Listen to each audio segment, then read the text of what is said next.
If it's Tuesday, the White House and Republican leadership respond to Elon Musk's new and brutal criticism of President Trump's sweeping, big, beautiful bill, calling it, quote, a disgusting abomination, as some Republican senators threaten to hold up its passage.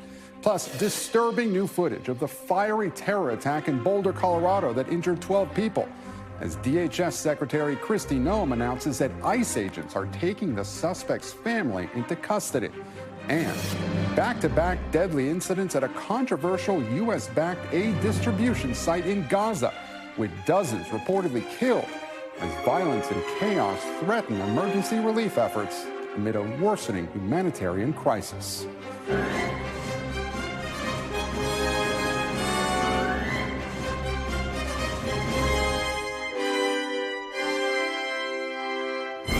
Welcome to Meet the Press Now. I'm Gabe Gutierrez in Washington, where President Trump is facing some stunning new criticism of his mega bill from one of his closest confidants and largest campaign donors. This afternoon, Elon Musk, just days after his big Oval Office farewell, blasted the president's one big beautiful bill, which recently passed the House but is facing some Republican opposition in the Senate. Musk not holding back, posting, "I'm sorry, but I just can't stand it anymore.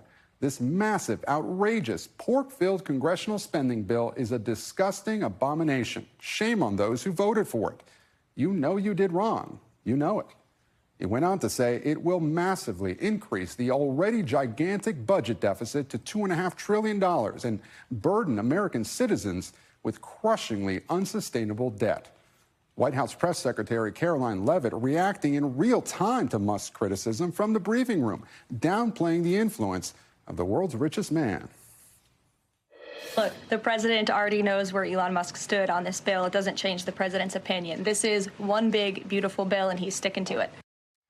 Top congressional Republicans, though, were more forceful in their pushback. Here's the reaction we just got from House Speaker Mike Johnson, who worked for weeks to get the bill passed in the House, and Senate Majority Leader John Thune, who's trying to do the same.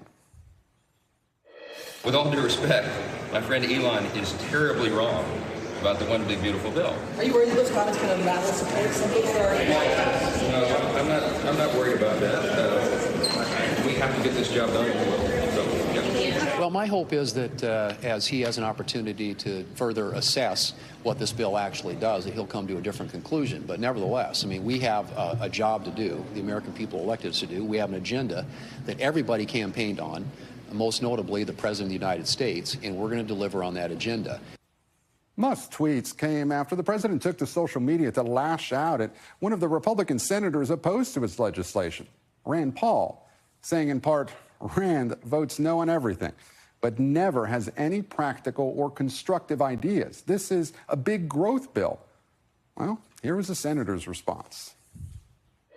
I think it's one of the most important debates of our time, and this is a debate over whether or not a country can have $36 trillion in debt, whether we can have interest payments over $1 trillion. I think it's an important debate to have. I don't make it personal at all. I like the president, supported the president.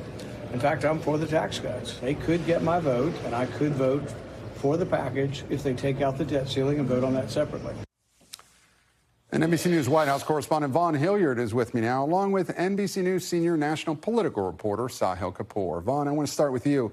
Any more reaction from the White House to Musk's tweets today?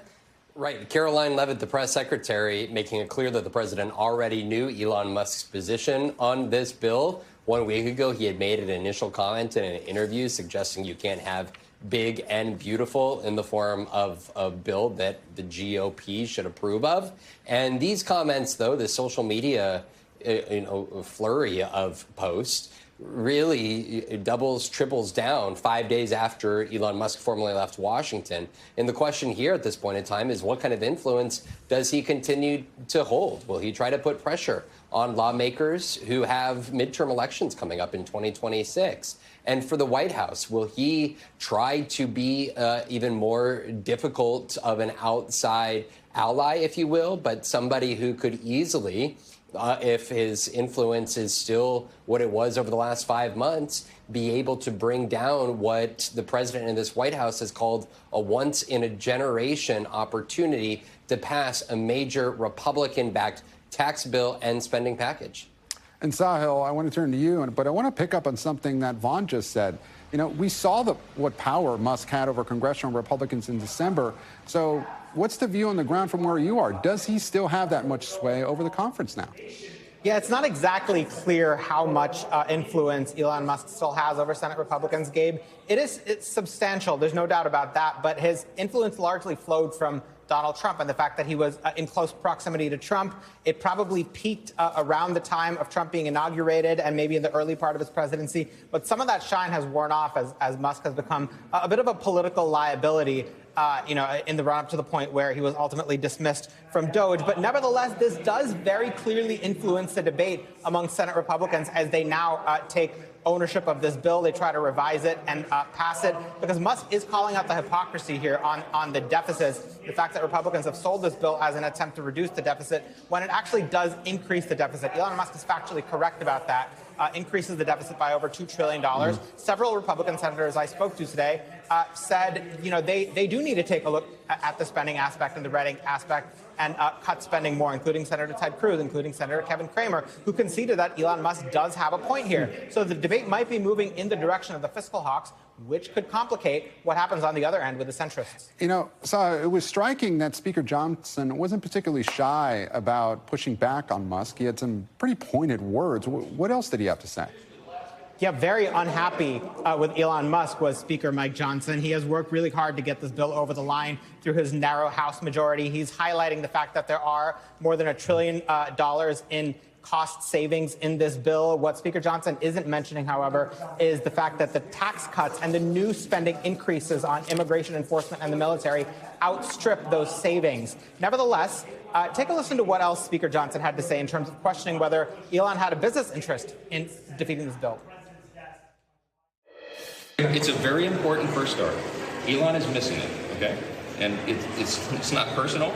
I know that the EV mandate is very important to him. That is going away because the government should not be subsidizing these things. It's part of the Green New Deal, and I know that has an effect on his business, and I lament that. We talked about the ramp down period on that and how that should be duly considered by Congress, but for him to come out and hand the whole bill is to me just very disappointing, very surprising in light of the conversation I had with him yesterday.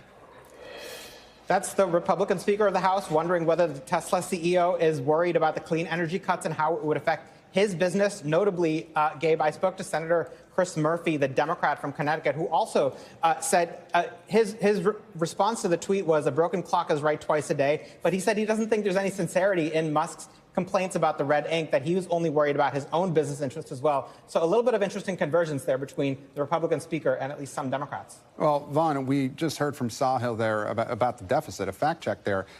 The White House, though, is dismissing the reports that this big, beautiful bill will actually add to the deficit. What's the justification there? Right. They're playing defense on two fronts. Number one, the extent to which it does or does not, or just how big of the deficit this will add on to. And the Congressional Budget Office came out and suggested that it would add at least $3.6 trillion to the deficit over the next 10 years, which the White House has aggressively pushed back on. I want to let you listen to the White House press secretary make her case. There hasn't been a single staffer in the entire Congressional Budget Office that has contributed to a Republican since the year 2000. But guess what? There have been many staffers within the Congressional Budget Office who have contributed to Democrat candidates and politicians every single cycle since. So, unfortunately, this is an institution in our country that has become partisan and political, and we are very confident in our own economic analyses of this bill. Now, the Congressional Budget Office is currently run by a former Bush administration official. It has been long-standing that this is a nonpartisan entity that helps lawmakers situate and address whether they are going to vote for certain bills or not. And in the scenario of this White House, though, they're also playing defense when it comes to the cuts and the extent to which there are Medicaid cuts, particularly, and making the case that if you're an able-bodied, hardworking American working 80 hours a month or volunteering 80 hours a month, that you are still going to be eligible for Medicaid, and that effectively those who will be taken off the rolls are those individuals who are not working, who are individuals that may be undocumented, which we know is not the case, but in some states, that there are 12 states in which that states do provide some Medicaid benefits to undocumented individuals. And so this is where you see the administration saying they will cut off some Medicaid funding to those particular states. So there's a lot of defensive approaches here that this White House is making to try to get this over the finish line. And Sahil, before I let you go really quickly, the White House is also asking Congress to codify cuts to Doge cuts, rather, and also USAID and public broadcasting cuts. What more do you know about that? Yeah, this is a rescission package, Gabe. It first goes to the House, where they need a simple majority to pass it. Then it goes to the Senate, where it's filibuster-proof. In other words, Democrats can't stop it. So the only question becomes, do Republicans have the votes to pass it? It is largely cuts to foreign aid, which Republicans, for the most part, do support cutting. So I think if it passes the House, it would be difficult for Senate Republicans to look at this $9-point-some billion package and say they don't support it, given that it is ultimately a drop in the bucket. Still TBD. Sahil Kapoor live for us on Capitol Hill. Vaughn Hilliard outside the White House. Thank you both so much.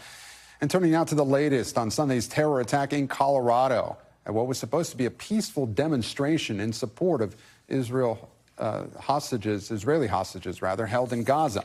The Department of Homeland Security announcing this afternoon that they've taken the family of the suspect into ICE custody. Secretary Kristi Noem posting on social media, quote, "We are investigating to what extent his family knew about the heinous attack, if they had knowledge of it, or if they provided support to it." NBC News has obtained video of the moment of the attack, and we want to warn you, and it's disturbing. You can see the suspect, though, throwing one of those Molotov cocktails, and witnesses scrambling to help victims of the attack. 12 people were injured in the incident. Investigators say the suspect had been planning the attack for over a year and that he had 18 Molotov cocktails and a weed sprayer filled with gasoline to use in the attack. I want to turn now to NBC News law enforcement and intelligence correspondent Tom Winter, who joins me now. Tom, break down the charges the suspect is facing now. Sure, Gabe. Well, on the federal side, it's as we reported yesterday on this program, which is that single count of a hate crime because he's been arrested on complaint. Now, by the time we get to indictment, it's likely, if not all guaranteed, that there'll be additional federal charges. But on the state level, you're looking at them now. There's 42 felony charges, 16 counts of attempted murder in the first degree that's combined. There's only 8 victims here that they've charged, but because of the way it works under Colorado law, they're able to do 16 counts of attempted murder in the first degree, some additional charges. Just on the attempted murder charges, Gabe, you're looking at over 380 years in prison if convicted, maximum sentence. So it's going to be stiff penalties either way. And on the federal side, because there was an attempted murder tied to the hate crime, that's also eligible for life in prison. So he's looking at some pretty significant charges going forward here. We also heard a little bit more from him about why he did this. The idea, again, continued discussion from him that he wanted to do this because of his belief in what's going on in Gaza and Palestine, that's, quote, our land. He was clearly against the Jewish community, and he said that he wanted to do this attack no matter what, and that he actually wished that he died during the attack. You saw that he lit himself on fire wearing that orange vest. Apparently, he wore that to blend in, as try to appear as some sort of a worker or a gardener that was there. But at some point, he realized the damage that he caused, and that's why he stopped throwing more of those Molotov cocktails. To your point, he had 18. And Tom, we mentioned this, but I want to know what else we found out about it. The DHS secretary saying that ICE has taken some of his family members into custody. What more do you know? That's right. So he's got a wife and 5 children, and what they said is they've taken them into custody. They haven't said that they've been charged, so there's no indication at this point that they're going to be hit with additional charges, depending upon the immigration status. And I think it's important to point out, Gabe, we don't have access to immigration courts from a public records perspective like we would with criminal courts or civil courts. So it's difficult to know what's going on behind the scenes from an immigration perspective with this family, but they could have been taken into custody for that reason, or perhaps the investigation has uncovered some more information as far as what they may or may not have known, although the suspect has been clear that his family was totally unaware of his planning efforts over the course of a year. Tom, while I have you, I want to turn now to another story, a separate story that I know you have new reporting on. We're just learning that 2 Chinese nationals have been arrested in Michigan for allegedly smuggling a biological pathogen into the U.S. What more do you know about that? Yeah, this has been a pretty intense case by the FBI's counterintelligence division. So those arrested are Yongqing Jian, 33, and Zhengyong Liu, 34, both of China. According to the criminal complaint filed in court this afternoon, they allege that it was Liu that brought in a pathogen, and you're going to forgive me for reading this, Fusarium graminearum.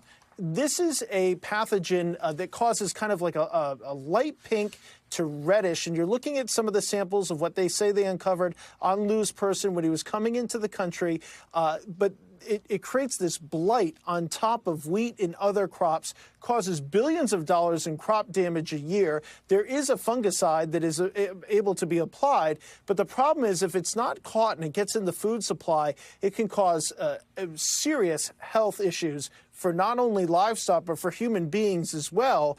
And the big question that the FBI has is why were they bringing this into the country? And they allege that it was Liu, who's the boyfriend of the other person who's charged here. That's Yongqing Jian. Apparently, Jian had told on their immigration form, she had said that she was here studying things that had nothing to do with this. So the question is, why were they here? Why were they studying it? And of course, these types of fungus out in the wild can be a huge problem. So definitely a concern for the FBI. The fact that there's a counterintelligence component leads me to believe that they have some serious questions as to what these 2 Chinese nationals were up to here.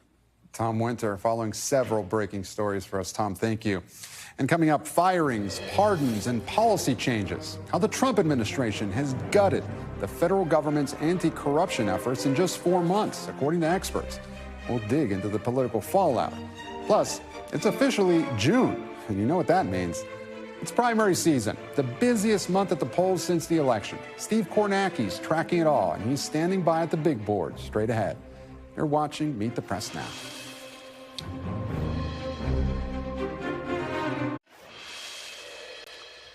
And welcome back. Experts tell NBC News that this could be the ripest environment for corruption by public officials and business executives, in a generation. And that is in large part due to the actions by the administration in its first 4 months, including in May, the FBI dismantled its elite public corruption squad. That came weeks after the Trump administration gutted the Justice Department unit that prosecutes public corruption.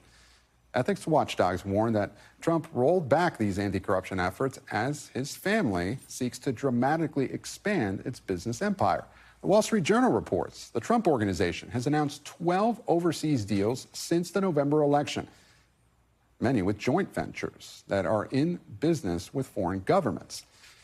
And with that backdrop, joining me now is the panel. Susan Page, Washington bureau chief at USA Today, Democratic strategist Joel Payne, and Sarah Chamberlain, president and CEO of the Republican Main Street Partnership. Thank you all so much for joining me here on the panel. Susan, I want to start with you. When it comes to concerns that President Trump is profiting off of his presidency, how does this term compare to the first one? Well, there have long been allegations that the president was profiting off his official office. That was true in his first term, but nothing on the scale that we've seen this time around. And we also see the president moving with much greater confidence in dismantling the agencies and the officials who might want to crack down on what he's doing. Is that because of the people around him? There seems to be, more loyalists around him this time around that are less willing to tell him no. Yes, he knows more. He has fewer gatekeepers around him that are going to tell him no.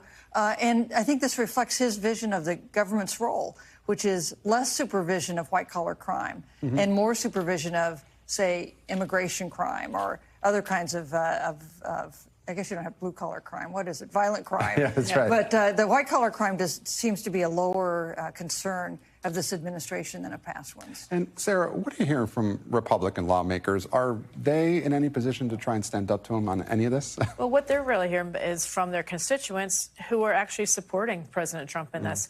I mean, obviously, they knew what was going on in President Trump's first term. They reelected him. and they're okay with what he's doing. They really want to they really want the pressure to be on immigration and Chinese, and they don't care as much about white collar. And the White House is making that point, right? They're saying the American people elected him in part because he has this perception of being a strong businessman. So this idea of him profiting from the presidency, they say, look, it's been litigated during his first term, and they don't want to pay attention to it. But Joel, Democrats are trying to latch onto this anti-corruption message. Is that going to be effective? Is there anything more they should be doing? Well, look, I think it's madness that Trump and his allies think that this is going to age well. Right now, yes, he probably does get the benefit of the doubt from his base and from observers writ large. But this is going to age poorly because his presidency is going to age poorly because the things that he claims he wants to do. He claims he wants to make life better for working class Americans. The bill that they're looking at right now is not going to do that. It's going to transfer wealth from people who need it to people who don't. And so as those things continue to happen, these types of daily violations of public trust are going to matter more to voters. So they're not going to matter right now, but they'll matter in the end. I would, I think, be skeptical about that. Yeah, I mean, if he delivers on jobs and inflation and bringing some manufacturing back to the United States, I think most Americans, beyond his base, will say this is why we elected him, and they're willing to overlook. That is a giant if. That is. And to that point, though, somebody who's trying to make an argument here is Hakeem Jeffries. I want to put up what he said.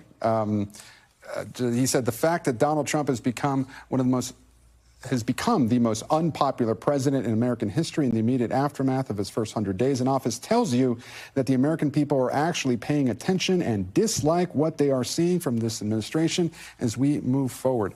Joel, do you agree with that, though? Are the American people saying they dislike the administration so far?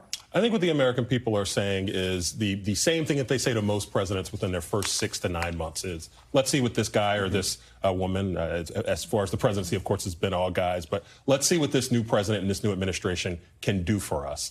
And I think what they're seeing every passing day, as I mentioned before, it's not doing anything for him. It's not delivering on the promises that he claimed he was going to deliver on. He's overreaching on immigration. He's overreaching on things like DOGE and on the other types of things that's in this bill that he and Mike Johnson and John Thune are trying to pass. So I don't think this is going to age well. I take the point, but I really don't think the type of government that Donald Trump is trying to bring to Washington is going to age well for the American people. Sarah? In our polling, which are in the swing states, we're polling the people who voted for Biden, who voted for Trump this time. They're holding with Trump. They're still very happy with what President Trump is doing. So we're looking very strong. High floor, low ceiling. Well, we're looking strong as of right now. All right, well, Susan, I want to turn now to Capitol Hill. Elon Musk has just thrown a wrench into the big, beautiful bill. We were just discussing it earlier on the show. What did you think of his post today? This big, beautiful bill with friends like these, yeah, right? Exactly. Who needs enemies? Didn't we say goodbye to Elon on Friday? On Friday, with all this praise and hosannas, yes. Yeah. So I think this is not helpful to the White House, and it maybe gives a little cover to Republican senators who have already expressed concern about deficit implications. But I guess I think Donald Trump has a lot more sway with Republican members of Congress than Elon Musk does. Well, Sarah, and to your point, does Elon Musk hold any sway over the Republican Congress? Not at this point. I mean, he just doesn't. You're right. We said goodbye to him on Friday. This is not a surprise. Everybody who knows Elon Musk knew that he was not going to be happy with this bill. It still passed the House. And so, Joel, is this a gift for Democrats or not? I think that this is an inner squad fight between Republicans because some Republicans are mad that Donald Trump and Mike Johnson aren't focusing on certain parts. And yeah, Elon Musk does have personal self-interest in some of this legislation. But I think what's missed here, what they're not fighting about, is the fact that they want to transfer all of this wealth from working class Americans to Americans who don't need that. And I think that's jarring to me. That's interesting to me that that's not what Elon Musk is raising a flag about. It's about his own personal interest and how this is going to negatively impact him. Well, Sarah, Trump clearly seems worried about this or worried about the big, beautiful bill. At least listen to what he posted on True Social last night. He said, quote, "So many false assumptions are being made about the one big, beautiful bill. There will be no cuts to Social Security, Medicare, or Medicaid," he says. "In fact, they will be saved from the incompetence of the Democrats." So Trump says there will be no cuts, but it does appear that Americans will lose, at least some of their coverage because of this bill. Can he spin this as no cuts? Yeah, absolutely, because we're not. I mean, Medicaid, we're putting in a work provision, which is needed. Okay. The American people, again, we've tested that. They support that. We're going to cut the people who have jobs who should no longer be on Medicaid. You're going to clean that up, and you're going to get rid of the illegals. The only people who come out on top are the wealthy. So, but in terms of the deficit, respond to Rand Paul here. He says the deficit's out of control. You can't cut, you can't keep the tax cuts at their levels without cutting more spending. What do you say? We say no, because by keeping the tax cuts where they are, hopefully it's going to build the economy. More money will come in and offset the current taxes. Susan, where do we head from here in the next couple of weeks? I think President Trump is entering kind of a rocky period after this kind of spectacular start where he did unprecedented things through executive actions. I think there are ways and some checks and balances are beginning to create some roadblocks, and the courts would be number one, and reality would be number two, because there are going to be cuts in Medicaid. I mean, there may not be cutting people from Medicaid, but the effect of the policies they are implementing on Medicaid will result in millions of Americans losing their Medicaid coverage. So I think I think we're entering kind of a new chapter for the White House. It'll be interesting to see how he negotiates this one. All right. We're past the first 100 days. Buckle up for the next 100. All right, Susan Page, Sarah Chamberlain, and Joel Payne, thank you all so much for joining me here. I really appreciate it. And up next, early voting begins today in New Jersey's gubernatorial race with just 1 week to go until decision day. Susan, you're smiling. Yes, voting already. Steve Kornacki's at the big board with the state of play in the first major primary of Trump's second administration. Plus, I'll talk to one of the Democratic candidates competing in a crowded field that could break in anyone's direction over the next 7 days. You're watching Meet the Press now. Stay with us.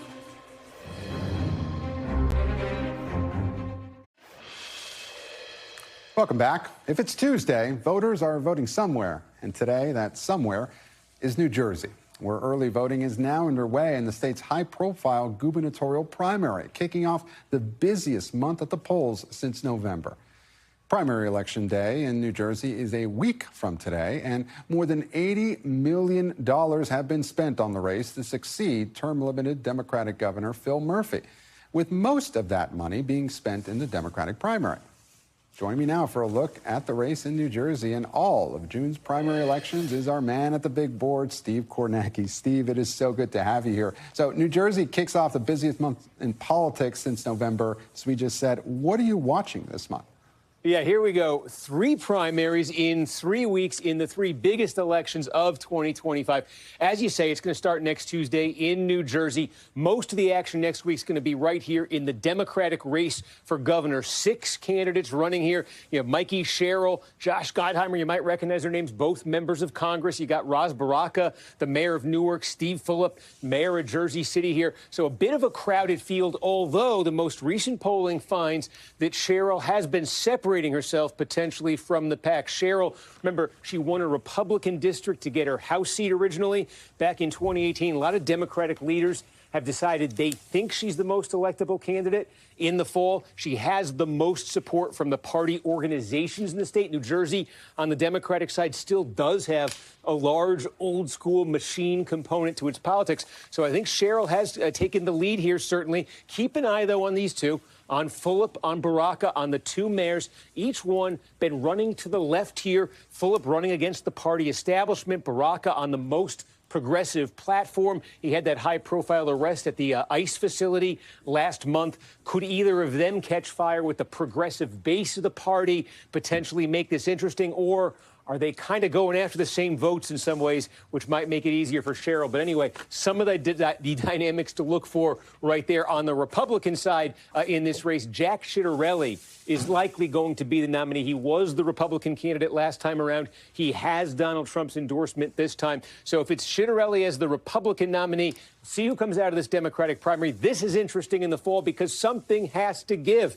Look at these 2 trends. New Jersey has elected a governor from the White House party only 1 time in the last 9 elections. That would be bad news for Republicans. Trump, the Republicans, they got the White House. But how about this? New Jersey has also not elected a governor from the same party in 3 straight elections in 64 years. And the last 2 elections were won by Democrat Governor Phil Murphy. So That's bad news for the Democrats. One of these trends is going to have to take a bit of a change this year. Then next, 2 weeks from now, 2 Tuesdays from now, Virginia. This is not an eventful primary. Both parties have already settled. Democrats on Abigail Spanberger, Republicans on Winsome Earl Sears. There are races there for lieutenant governor, attorney general to fill out tickets here that will be decided. But really, the general election here has begun. And you can say that Earl Sears, the lieutenant governor right now, she starts out as the clear underdog, not only in the polling, but also the trend in Virginia may be a little clearer than in New Jersey. 11 of the last 12 gubernatorial elections in Virginia have been won by the party that doesn't control the White House. That would be the Democrats and Spanberger here. Earl Sears going to have to try to make this a race. She's got an uphill climb, it would appear, starting out at least. And then the final one this month. This is the scramble here. New York City mayoral race here. Obviously, Andrew Cuomo, he is the big fish in this race. You see here the most recent polling. Cuomo at 37. Zoran Mamdani, he's a self-professed socialist, I think the most left-wing candidate in this race. He's been getting a lot of momentum in the polling. Now, remember, New York City, the way they do this, it's ranked choice voting. When you go in there, you're asked, hey, 1, 2, 3, 4, 5, rank the candidates. They have multiple rounds of tabulation. Candidates get eliminated. Votes get reallocated. So Cuomo and Mamdani, that could end up being the matchup that emerges from the ranked choice. And that's where the wild card does come in here, because whoever wins this primary on the Democratic side, there's the potential this could carry over into November. Why? New York City, they allow multiple parties to field candidates, the same candidate in general elections. So what's happened, Andrew Cuomo has gone and started his own party in New York City. And so the possibility is there. If Mamdani were to catch him, Andrew Cuomo could run as that party's candidate in the general election, take another shot at Mamdani, and also in that general election, if this isn't confusing enough, the current mayor, Eric Adams, skipping the Democratic primary, says he's running third party in the fall. Steve Kornacki, a true expert in New Jersey politics and just about everything else. Steve, it's so good to have you here. We appreciate it. And joining me now is one of the candidates in that New Jersey Democratic gubernatorial primary, Jersey City Mayor Steve Fulop. Mayor Fulop, thank you so much for joining us here on Meet the Press Now. You know, this is a crowded and competitive primary, as we just heard from Steve Kornacki. Yeah. The first one for New Jersey governor in a long time. So why should voters pick you over your competitors? Well, let me just start by saying that I don't think anybody in New Jersey thinks it's a 17-point race. I think it's going to come down to a 3 or 4 point race on Election Day. I think anybody who's living here would attest to that.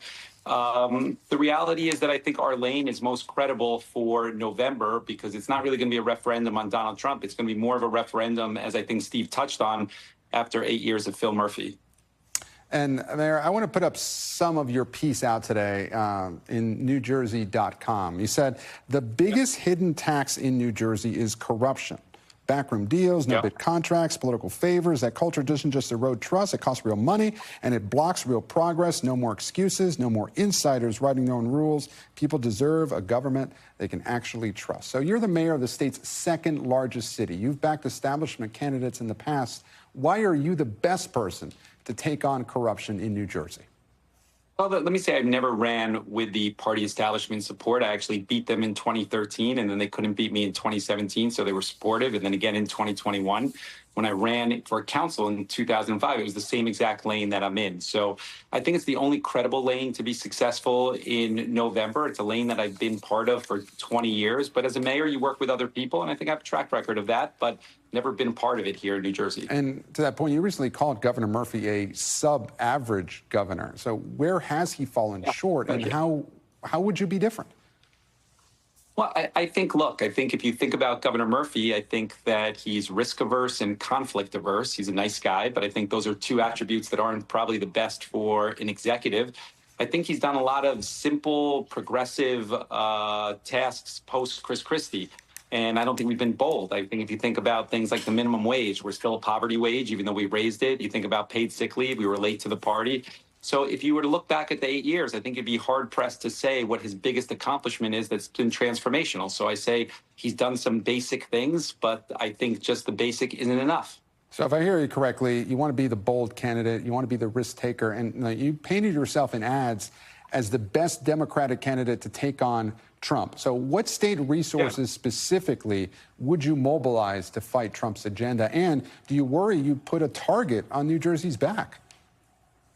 Look, I think we all talk about Trump as being the strongest candidate to take him on. The reality is that I have the largest volunteer base of any candidate. I'm very clear that we keep the current attorney general for continuity purposes, and we use the current surplus to offset some of the Medicaid cuts. The reality, though, is, like I said earlier, it's going to be more of a referendum on whether New Jersey wants another 4 years of Democratic control after 8 years of Phil Murphy. And the reason I say that, I just want to say, is because a lot of independents in New Jersey voted for Donald Trump last November. So it's clear that it's not going to be just a referendum on him. Right, and to that point, Trump did perform relatively well in New Jersey in November. His poll numbers are still over 40% in the state. So do New Jersey voters want a governor who's going to defy Trump at every turn, or someone who might want to work with him? I think they want somebody who's going to stand up for vulnerable communities. And even though the political system on the Democratic side has walked away from maybe some immigrant issues or the transgender community, I don't think New Jersey wants a nominee that's just going to abandon those. I think you got to be able to advocate for them in a way that's thoughtful, but not make them the core part of the campaign. And you do got to be able to stand up to Donald Trump when he looks at vulnerable communities and he tries to punch and poke them constantly. So I do think they want somebody that's going to stand up. And so the interim U.S. attorney, Alina Habba, she's suing Governor Murphy over the state's policy on cooperating with immigration enforcement. How would you handle this as governor? She's suing me, too. So I'm part of that. And I mean, we're pushing back on it. I think that there's a lot of things on the legislative front that are on deck that the governor should be pushing. Immigrant Trust Act, for example, which defines how New Jersey is going to work with ICE or not work with ICE in certain situations. The reality is that we just think that due process is important. You got to follow the Constitution. And I think a lot of the way that ICE has approached it, particularly in cities like Newark and Jersey City, kind of undermine that.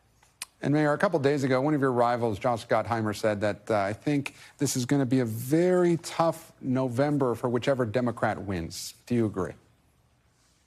I do. I think that not all 6 of us can win in November. And I think if you have the most moderate candidate that is part of the political establishment here, I think you have a very, very limited chance of success in November. Mayor Steven Fulop, thank you so much. We really appreciate your time. Thank you. And after the break, top Ukrainian officials arrive in Washington for meetings with top White House officials, including Secretary of State Marco Rubio. We have the details on those talks just hours after Kyiv bombed a key Russian-controlled bridge in Crimea. You're watching Meet the Press now.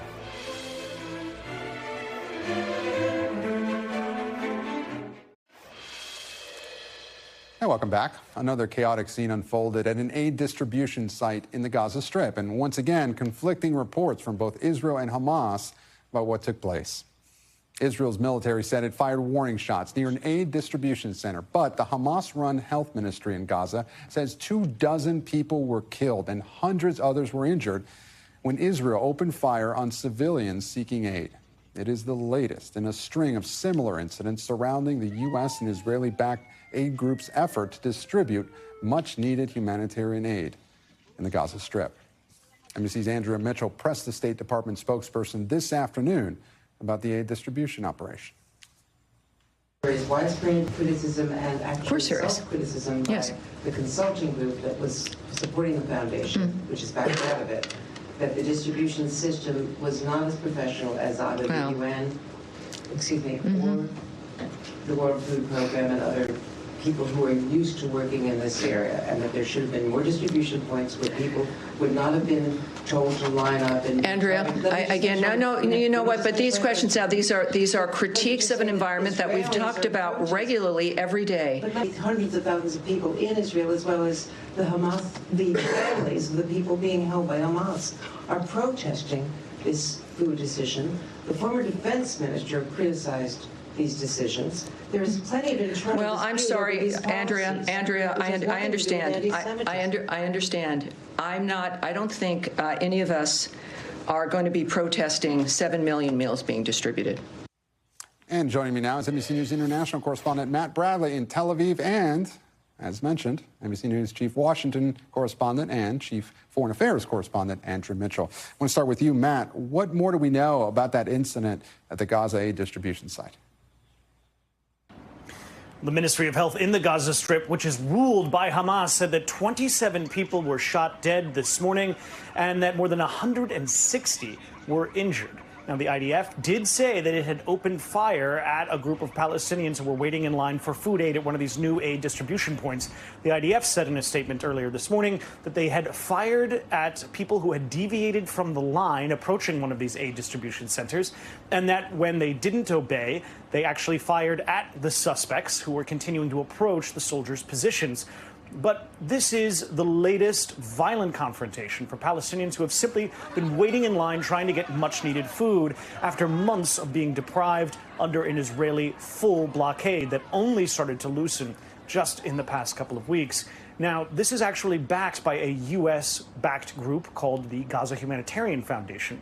Now, this organization has been widely criticized for its murky origins. It's been suspected of essentially being the brainchild of the Israeli government, and it's being used as a front for Israel to distribute aid into the Gaza Strip without having to put its own soldiers in the way, and in order to try to satisfy the far-right elements in the Israeli government who don't want to see aid distributed into the Gaza Strip until Hamas agrees to release the nearly 60 remaining hostages.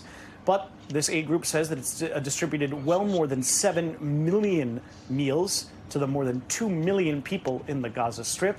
But given how things have been going in the only week that we've seen, when more than 100 people have been killed at these aid distribution centers, it looks like it's off to a very violent and shaky start. Matt Bradley for us in Tel Aviv. And Andrea, does the administration still feel that this U.S. and Israel-backed group is the best way to distribute aid in Gaza?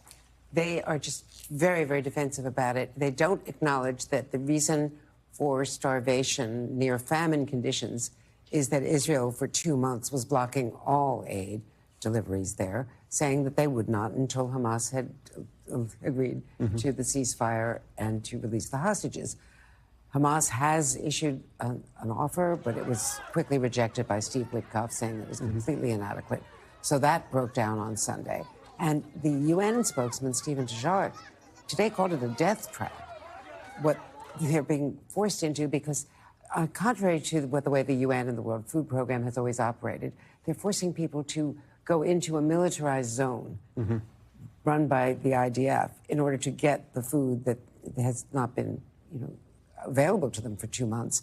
And there are only 4 distribution centers. Now, they say they're now increasing them, and they're in the south, where Israel wants them to move, not the north, where many people live.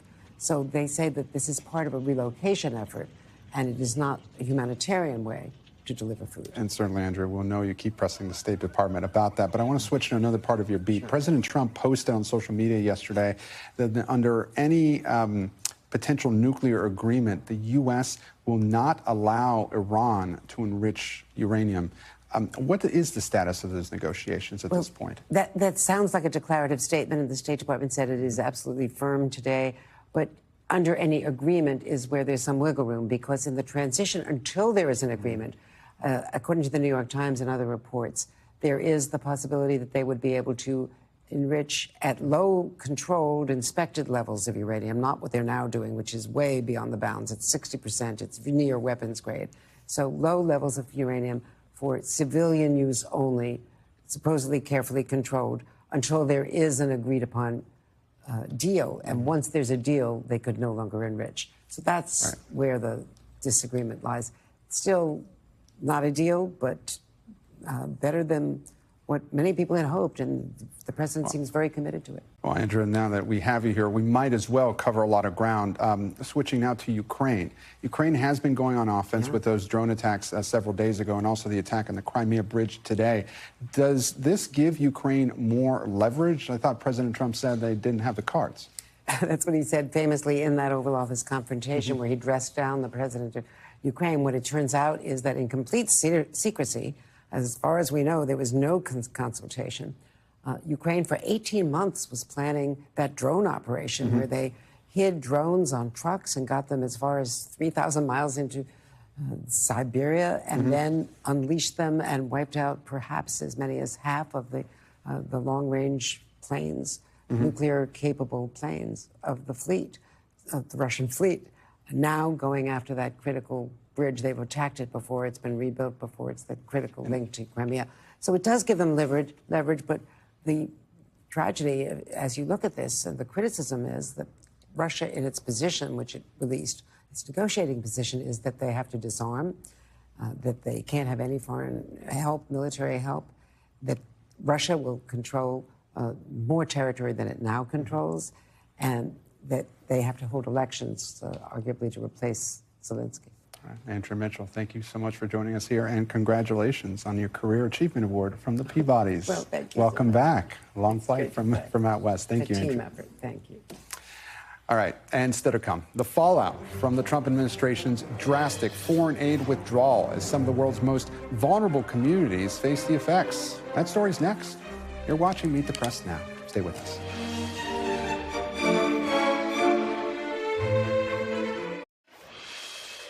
Welcome back. A new report reveals that diplomats within the Trump administration are already warning about the devastating impacts the U.S. withdrawal of foreign aid is having on vulnerable communities around the world. According to an investigative report by ProPublica, U.S. diplomats in at least 2 countries sent cables to Washington with detailed accounts about how U.S. funding cuts to the UN World Food Program have resulted in a sharp increase in violence and instability, while cuts to other key USAID programs are undermining anti-terrorism initiatives. In response to the report, the State Department told ProPublica, quote, "It is grossly misleading to blame unrest and violence around the world on America.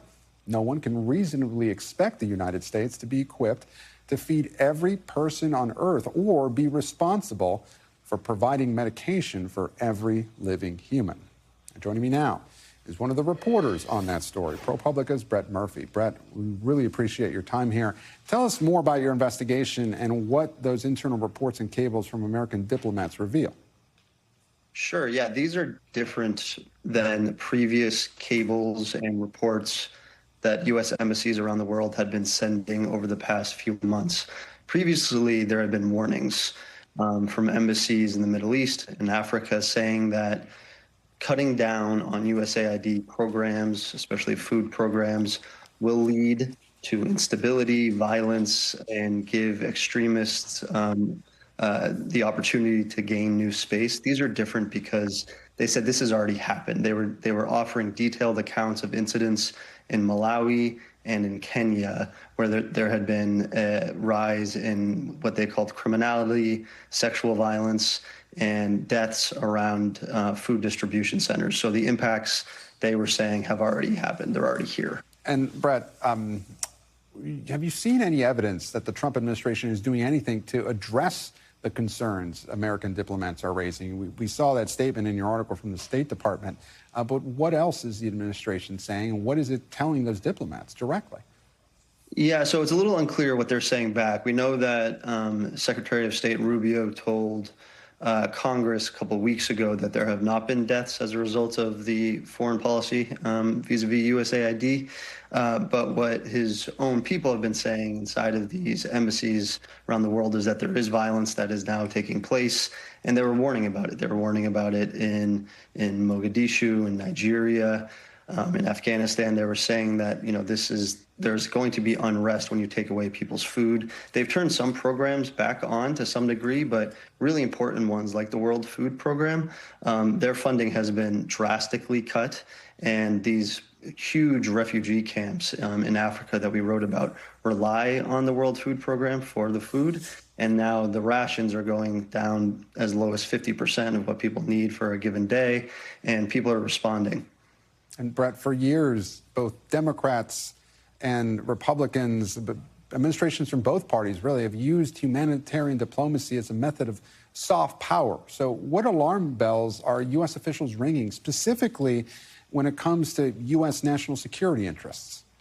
Yeah, so the argument has always been that USAID works hand in hand with the military. When the U.S. military pushes extremist groups or adversaries of the U.S. out of a given area, out of a village, whatever it might be, those people who live in that village need basic services, semblance of governance, to rely on for daily, necessities like food, education, healthcare. The extremist groups may have been providing that. So when we push those groups out, it's incumbent on us, they have said, to have something like USAID fill that void and increase stability in the area. And Brett, in the few seconds I have you, what are aid workers who are on the ground in the region saying about what we can expect to see in the future? They're going to say there's just going to be more of this. There's going to be more people who die. There's going to be more violence because there's no stability backdrop that USAID had been providing for so long. Brett Murphy, and some important reporting on the predictions turning into reality, at least in some parts of the world. Brett, we thank you so much for your time. Thanks. And we thank you for watching. I'm Gabe Gutierrez, and we're back tomorrow with more Meet the Press Now. But the news continues with Hallie Jackson right now.